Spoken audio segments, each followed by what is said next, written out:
Ya, kenapa institusi besar setingkat Kadif Kabiro Humas Mabes Polri bisa mencerna begitu saja informasi yang berhasil direkayasa kemudian menyampaikan kepada publik. Ini menurut saya kejahatan yang paling besar justru kesalahan ini, yaitu terjebak dalam informasi sesat, ya, informasi yang direkayasa.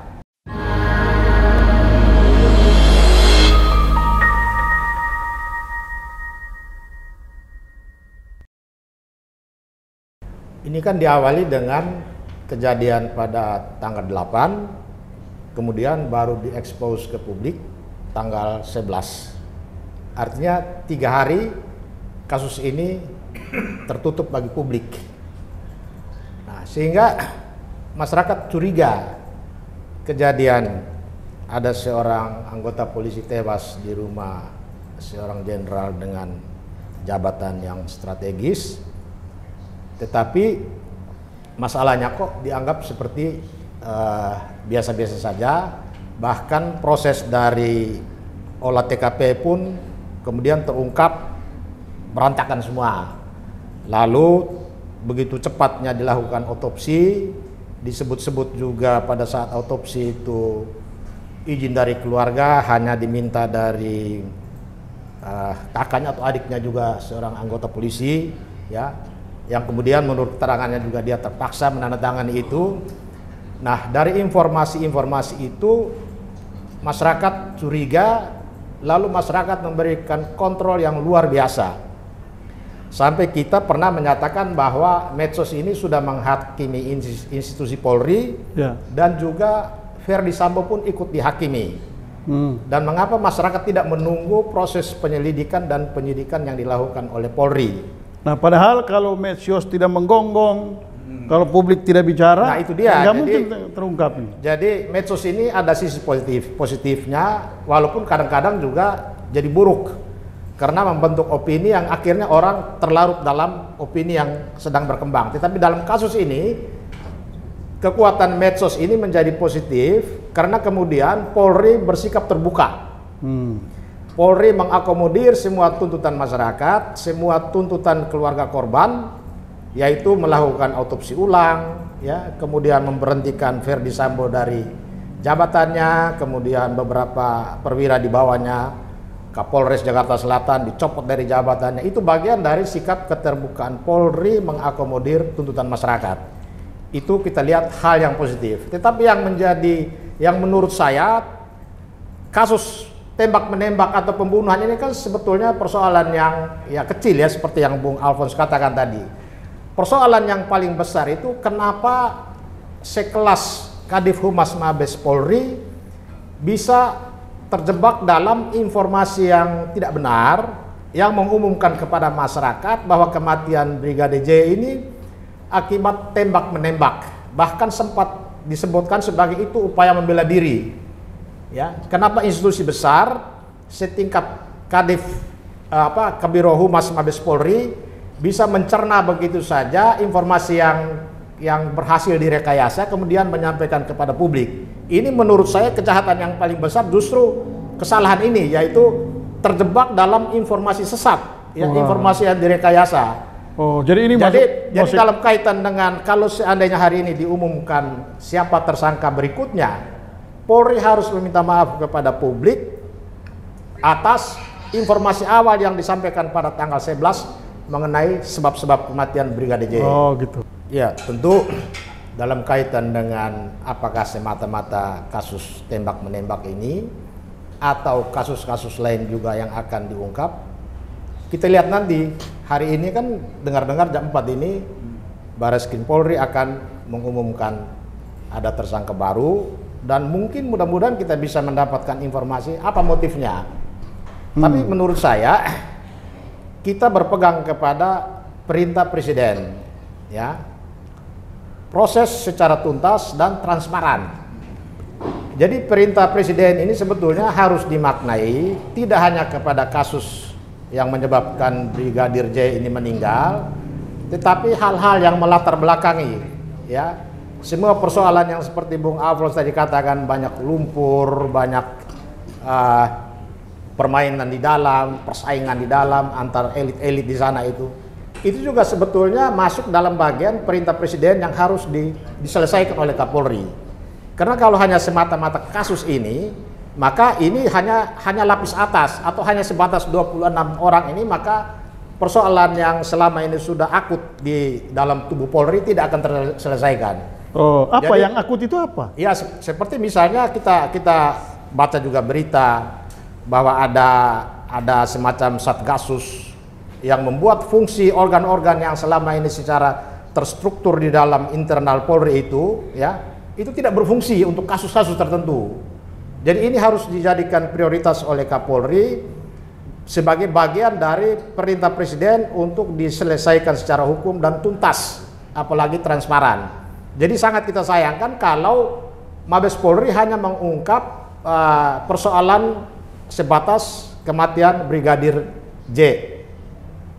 Itu sangat rugi sekali kalau kasus ini tidak digunakan oleh Kapolri untuk membersihkan hal-hal lain yang selama ini menjadi pergunjingan di tengah masyarakat. Ya, itu kan asumsinya pimpinan tertingginya juga bersih.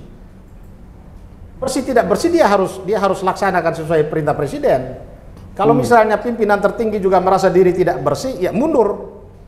Supaya orang bersih yang harus meluruskan kasus ini. Kalau level jenderal kan bintang 1 kan sekarang kan udah masuk sana.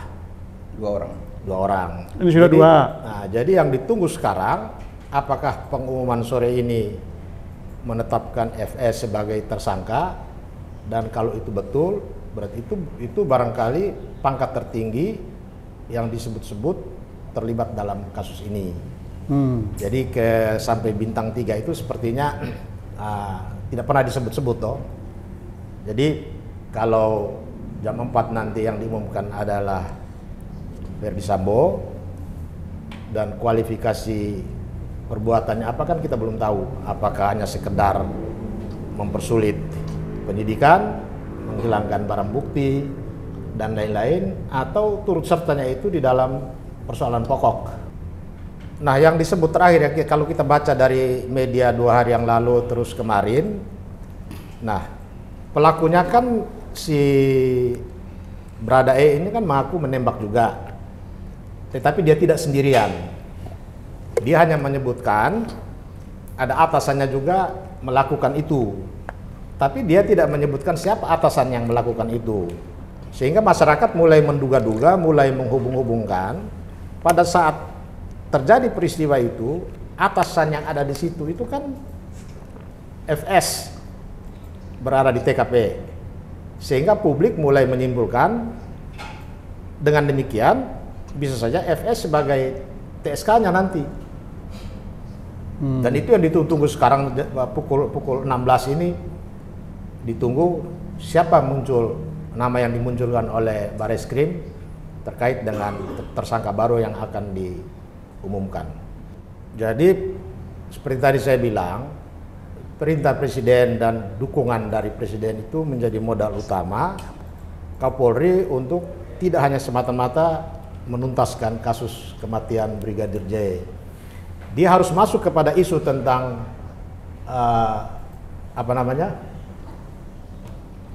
yang disebutkan tadi yang dipimpin oleh Satgasus. Satgasus itu. Karena Satgasus itu membuat situasi di dalam itu kan saling menyandera dan saling melindungi.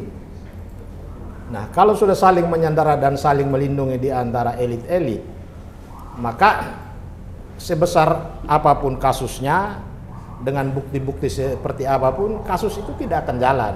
Apalagi yang disebut mendapat atensi dari atas. Banyak kasus-kasus besar yang rakyat mengadu, ya, rakyat mengungkap, bahkan medsos juga ikut berperan, tapi kasus itu tidak jalan. Jadi sebetulnya pengungkapan kasus ini sampai hari ini ada titik terang itu seluruhnya karena presiden punya perhatian.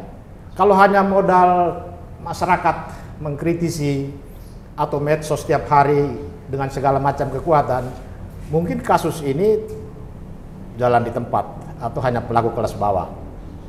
Tetapi karena presiden 2 kali menyampaikan pesan yang sama, kita berharap apa yang dirisaukan oleh Bung Alphonse tadi supaya bersih-bersih di dalam, ya, fungsi-fungsi yang sudah selama ini struktur-struktur dan jabatan fungsional yang ada di dalam itu berjalan sesuai dengan tupoksinya, itu normal kembali. Karena kalau tidak, penegakan hukum yang dilakukan oleh kepolisian, karena kita ini kan selama ini setiap hari berurusan dengan institusi ini, kita tahu, jangankan di Jakarta, sampai di daerah pun kita sakit hati.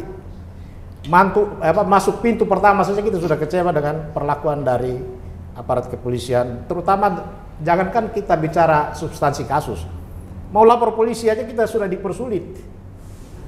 Jadi ini sebetulnya penyakit lama yang harus dibereskan terkait dengan momentum sekarang ini, bahwa Kapolri mendapat dukungan langsung dari Presiden. Bereskan itu, jangan hanya kasus kematian Brigadir J, tetapi keluhan mengenai satgasus yang selama ini mengkebiri fungsi-fungsi yang ada di dalam.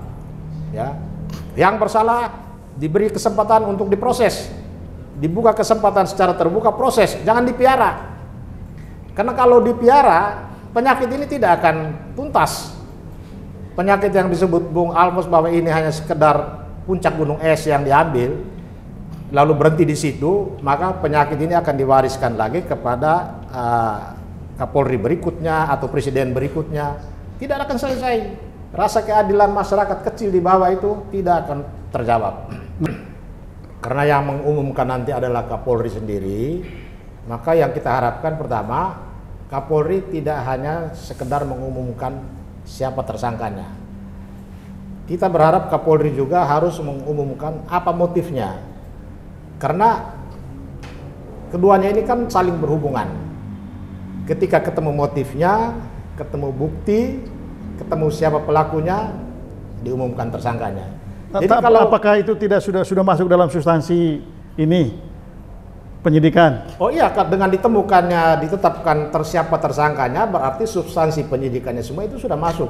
Alat buktinya sudah tercukupi, kemudian peristiwa pidananya sudah otomatis ya. Apakah pembunuhan berencana atau pembunuhan biasa atau pembelaan diri, itu sudah ada di tangan penyidik semua. Kemudian yang kedua, jangan memberikan ruang untuk masyarakat berspekulasi atau memunculkan skenario baru, tuduhan baru, berita hoax yang baru. Jadi lebih baik siapa tersangkanya dan motifnya diumumkan. Itu akan lebih baik supaya masyarakat juga bisa tenang. Karena kalau tidak, isu dari isu ke isu ini akan menggelinding terus. Ya, sementara dukungan untuk Kapolri selain dari Presiden, Menko Polhukam itu memperlihatkan pengawasan internal dan eksternal oleh Kompolnas. Di internal ada Irwasum. Ini selama ini tidak berfungsi. Jadi fungsi-fungsi yang mandek di pengawasan internal dan eksternal itu harus dievaluasi.